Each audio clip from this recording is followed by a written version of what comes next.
تا حالا براتون سوال شده که چه شکلی میتونید یه مپی رو به بازی خودتون اضافه کنید؟ حالا یه یوتیوبره مپ آرتکورش رو گذاشته، شما هم خیلی دوست دارید که اینو به بازیتون اضافه کنید. حالا براتون سوال پیش میاد که من باید چیکار کنم؟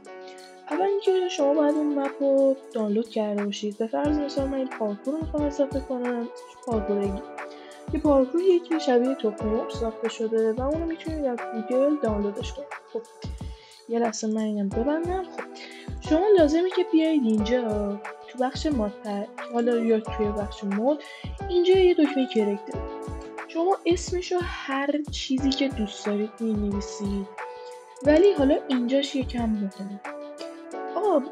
شما اول باید بیایید ببینید که اون پارکوری که دارید، اون مپی که دارید، نسخهش برای کدومه، یا اون یوتیوبری که دارید ویدیوشو میبینید مپش آپلود کرده برای چه نسخه ایه. حالا به فرض مثال من این پارکوری که دانلود کردم برای نسخه 1.25 اسمش هم حالا هر چی که دوست دارم میذارم. به فرض مثال میذارم 1.2. اینجا رو کریت میکنید. خب حالا لازمه که یه بار بازی رو ران کنید، یه مپی رو بسازید و سریع بیایید ازش بیرون. حالا به فرض مثال من این برای اگه که یه بار انجام دادم کار رو انجام میدم. حالا لازمه که بیایید داخل این بخش، یه حالت مثل پوش است، بزنید روش باستید که یه همچین جایی بیاد. یکم بیایید پایین تا برسید به بخش ورژن. حالا اون چیزی که کرید کردید، به فرض مثال همین اگ من یا اگ 2 که رانش کردید و یه مپ داخلش ساختید و باز میکنید. اگه ببینید اینجا یه چیزی داره به اسم سیو. اینجا که باز کنید تمام ورداتون میاد. حالا لازمه که اینجا رو یکم کوچیکش کنید و اون مپی که دانلود کردید رو بندازید این تو.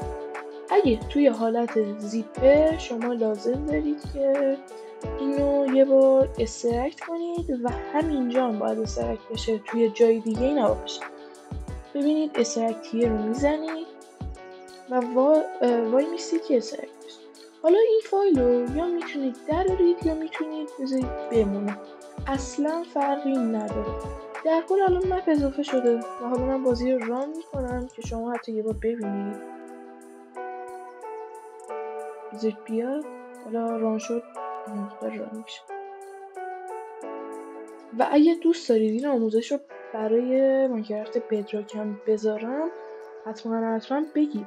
و یه آموزشی هم میخوام بذارم که چه شکلی ماینکرافت بدراک رو روی حالا یا پیسی تون یا لپتاپتون نصب کنید. و در کل آموزش های خفنی قد تو راهه. حتما ما رو فالو داشته باشید و چنل یوتیوبمون هم حتما ساب کنید. حالا سینگل پلیر رو باز میکنید. همینطوری که میبینید پارکور من اومده و فقط باید ران کنید یا مپی که اضافه کردید رو ران کنید. اینجا ازتون سوال میپرسه اگه واقعا همون نسخه هست که آوردید و مثلا به فرض مثال اون مپی که دانلود کردید برای 1.21 هفته و شما 1.21.5 دارید اصلا نمیشه. باید اول یه بار بکاپ ازش بگیرید بعد لود کنید. اگه هم که نه، همین این دکمه‌ای که من الان زدم میزنید. حالا وامیستید که مپ لود بشه. خب تمومه. اینم از پارکور ما، از پارکورگ. و حالا اگه دوست داشته باشید من میذارم دانلودشو. و اینکه اگه هم دوست داشته باشید حتما گیم پلی میذارم از این پارکور.